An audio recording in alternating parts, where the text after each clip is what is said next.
G20 outcomes are expressed both as larger policies and as specific initiatives.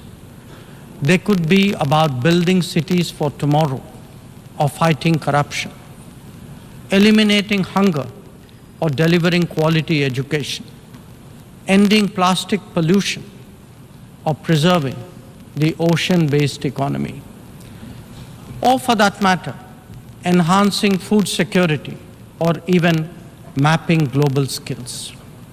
Some address long-standing issues like gender divide and climate action. Others focus on new concerns such as responsible harnessing of artificial intelligence. All in all, we have placed for the world's consideration a set of actionable propositions, constructive solutions, and new directions. Even as we encourage collective endeavors, India also seeks to promote cooperation with diverse partners. From the era of non-alignment, we have now evolved to that of Vishwamitra, a friend to the world. This is reflected in our ability and willingness to engage with a broad range of nations and, where necessary, harmonize interests. It is visible in the rapid growth of the Quad, a mechanism today so relevant to the Indo-Pacific. It is equally apparent in the expansion of the BRICS grouping of independent-minded nations, or in fact, the emergence of the I2U2 combination.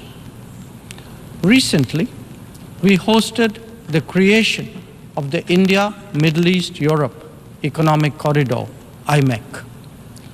The forging of the Global Biofuels Alliance was another notable development.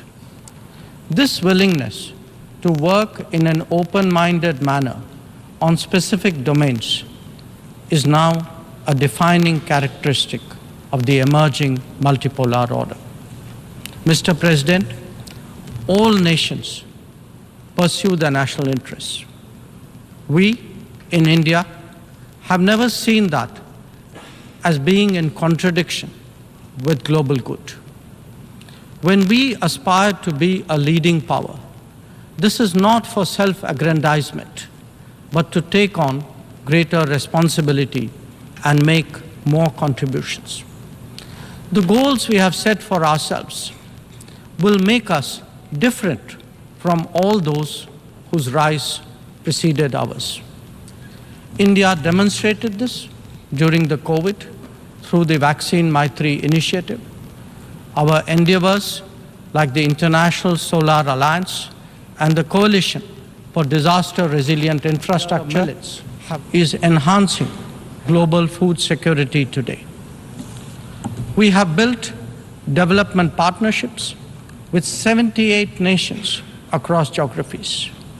And we have also been first responder in disaster emergency situations.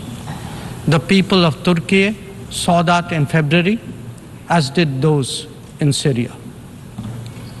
Our commitment is understandably even greater closer home.